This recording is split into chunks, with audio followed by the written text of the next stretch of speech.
Hello, listener, and welcome back to Vision of Life, a podcast about, well, you guessed it, it's life. But it's also about literature, about philosophy, and about learning from our actions. And in this episode, I really don't have any script per se, but I will be telling you about the things that happened to me in the past couple of weeks.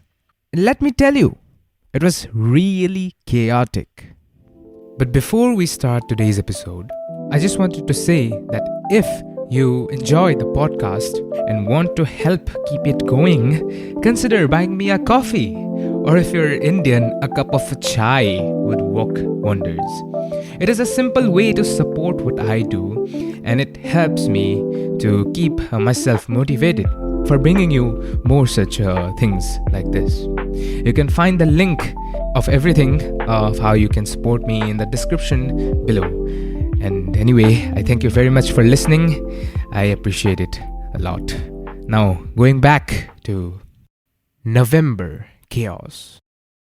Well, I got really busy after I posted that first episode, that episode about free will, about that stuff.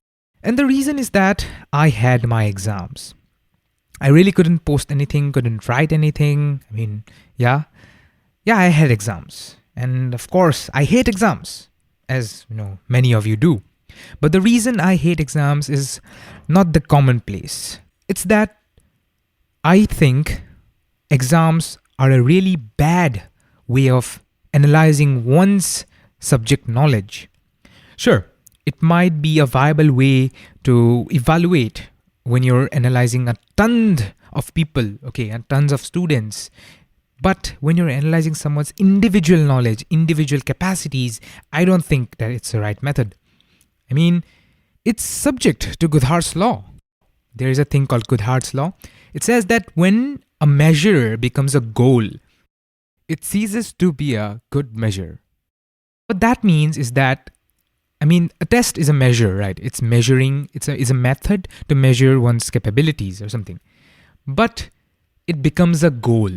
One tries to get a better marks. One tries to, get a good grade. And for that, he or she tries to find loopholes and patterns and so on and tries to optimize their way out of this.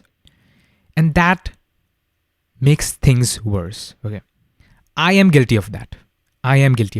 Whenever there is an exam, there is an inner feeling that makes me optimize for better marks. When there is an exam, I don't really study what I should really study, for the sake of studying. I just study what I should study for the test. And that's wrong. I feel that's wrong. And that's why I hate exams. Sure, there should be a method to keep track of progress and so on. But I feel that exams are bad. Because you can't do anything else, like everything just, becomes so monotonous, as my friend would say.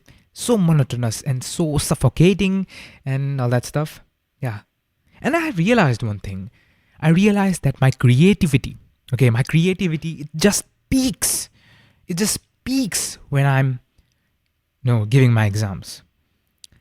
Well, that happens to a lot of people. A lot of my friends, said this, when we were discussing.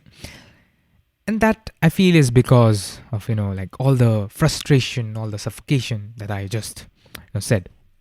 And that brings me to another thing that happened to me. And that is spending 13 hours for a 3-minute video. Spending 13 hours to edit a 3-minute video. You might be asking, why? What's the, what made you do that? Let me give you some context. I was in this program. It just finished a few days ago. I was in this program. It was about a research sort of oriented program. And my team and I had to present a solution. A solution in form of a video or some sort of that. And everybody had already done their part, then everything, and now it was up to me to compile all that and turn it into a video. And that was the hard part. My team, everyone was in different time zones. Okay, everyone is different time zones. When people are living in different corners of the world, it's really, really hard to communicate with each other. Okay, I mean, it might be day for you here, and the team member will be sleeping. Like it's really hard. It's really hard to communicate, and it's really hard when there is a deadline. There is a deadline. Yeah, I had to create this video in 2 days. Okay, and in 2 days, I had my chemistry exam. That sucked a lot. I mean, the period, okay, the 2 days period, that sucked a lot because I had to do a lot of things. And what made things really, really complicated is the fact that I am a perfectionist. Yes, when it comes to creation and technology, I am really a perfectionist. It is not a really good thing, but I won't say that it's a completely bad thing. It might be really, really complicated. I agree. Yeah, it's really, really complicated. And it makes things difficult for me, but I feel that it's a really, it pushes me, okay? It pushes me and it makes me build things better. Anyway, I had 2 days and now I had to make this video. My teammate and I, okay, we were a 2-person team to make the video. She had been working really hard for this. She had already recorded her parts and made everything, and she was a bit late to send it to me because, different time zones and stuff. But I still started editing, and it really took longer than I thought. Yes, editing takes longer than you think. Yeah, you might think that, I will finish editing this in 15 minutes. No, it will take at least 3 hours. That's the kind of ratio I was talking about. I had already estimated that I will take, 8 or 10 hours. Fine, I will manage it. But things went really awry when she was late. I was planning to edit this video like 5 hours early, but no. I had to start like 7 a.m. in the morning, and I was continuously editing till, 3 p.m. and so on. I did not study at all for the test, okay? I just studied for like, 2 hours and so on that day, and still I got an A on that test. I mean, I don't know how, but yeah. And then I finally did it. I finally completed the edit at 2 a.m. in the morning, okay? And it was a 3-minute video. Everything compiled was 3-minute video, but I spent so much time. I spent so much time optimizing things, adding more effects, adding more things to make it look good. And that's what drives me. That's what makes me feel happy. And I'm really glad that I spent those 13 hours to edit that video, because that maybe made me learn a lot. For example, I learned to communicate with my team members, I learned to edit better. And I learned that I must create better keyboard shortcuts for my video editor. And that brings me to another topic. Okay, another thing that happened to me in these couple of, days, I think, yeah. So I switched to a different keyboard layout. Okay, I switched to a different keyboard layout so that my hands don't feel pain. Let me give you some context, okay? And some more context, okay? There's a thing called ergonomics, right?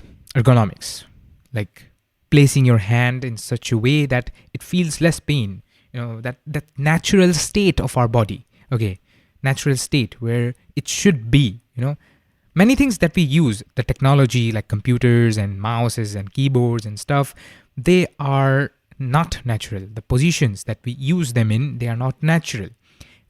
Over the long period of time, they make things worse for you, like your joints and your muscles and so on. And there's one particular thing that happens when you use a keyboard a lot and use a mouse a lot, especially if you're a programmer or something like that. And that is called carpal tunnel syndrome, okay, which is something like a chronic pain that you get from the repetitive strain that you get from typing a lot, which is essentially caused by the placement of the keys in your keyboard. So the solution is to use a different sort of layout which minimizes the time that your fingers have to travel and reduces the movement of your wrists and your fingers. And why is it important? Is because you have to take care of your health. You have to take care of your hands. If you want to be some kind of knowledge worker or a programmer, software engineer, you have to keep in mind that your hands and they are the most valuable resource for you, right? And for me, I do a lot of typing, I do a lot of writing and programming and so on. All of my notes are in my computer. And so, yeah, I want to preserve my hands. I don't want to get pain, right? So I did just that. I try to improve my ergonomics. The stuff, I did for a better lifestyle, for a better health. And that that brings me to another thing that happened to me. Okay, this is getting long, but yeah, this is a nice little experimentation for my podcast, Anyway, yeah, and that thing is reading days. I tried to set up a ritual for me, okay, where I take one day out of every month and just read. And just read completely, okay, that day. I tried to finish a book, in that day. And so far, I have had 2 days like that, okay. 2 instances. The first one was around last month, 27th, I think, 27th of October. And the second was yesterday, that is 27th of November, all right. And the first day, the last month, I read a book called Dark Places by Gillian Flynn. And it was, a really mediocre book. I like her works, Gillian Flynn's, but this book was not that great. Not that great. And yesterday I read Piranesi by Susanna Clarke, and it was a really nice book. It had a lot of metaphysical and a lot of psychological aspects, and that was really, really nice. Solid 4 out of 5. Yeah. Why I like this reading days thing is because first I can finish more books. Like imagine one reading day every month, and that means you're finishing 12 books every year. That's a lot. And second, it's because I get to dedicate time for the things that I enjoy. And I enjoy studying. Reading. Yes, I enjoy studying and I enjoy reading. And a day a month just for reading, that just sounds like a really nice break from everything. Just like a pause, right? From life, from the fast-paced modern life that we live in. Yeah. But yeah, I always read every day. That's a topic for a different video. Sorry, different podcast episode. Different podcast episode. Recently, one of my favorite content creators and academic, Robin Walden, posted a podcast about this very topic, about reading habits, about building a reading habit and making it consistent. And I think you guys should listen to that. It's a really nice advice for someone who is just starting out and maybe want to get more reading done, and it's really nice. He's a really big influence on me. I'm really inspired by his content and by his opinions and his lifestyle, and I'd really appreciate if you guys would also check him out. And yeah, that's all for today. It was a really experimental episode. I really did not plan for all of this, but it feels really good. It feels really good, and that's what matters. It needs to feel good. The stuff that you build, the stuff that you do, it needs to feel good, and it needs to stand for something.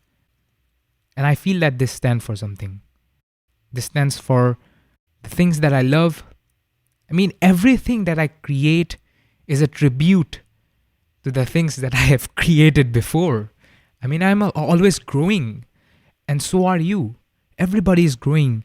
You know, I mean, a couple of days ago, I saw a comment, a message from one of my online friends that he felt that his old blog posts were cringe to him. And that is a sign that you're growing, that you're evolving. And every time you create something you do, it's like being a new person, being someone better. And it's I feel that's a tribute to your past self and so on. Yeah, it got real deep. Anyway, one more thing, just keep doing the stuff that you love, and just keep on building and creating and learning and doing things. Yeah, doing you, just be yourself.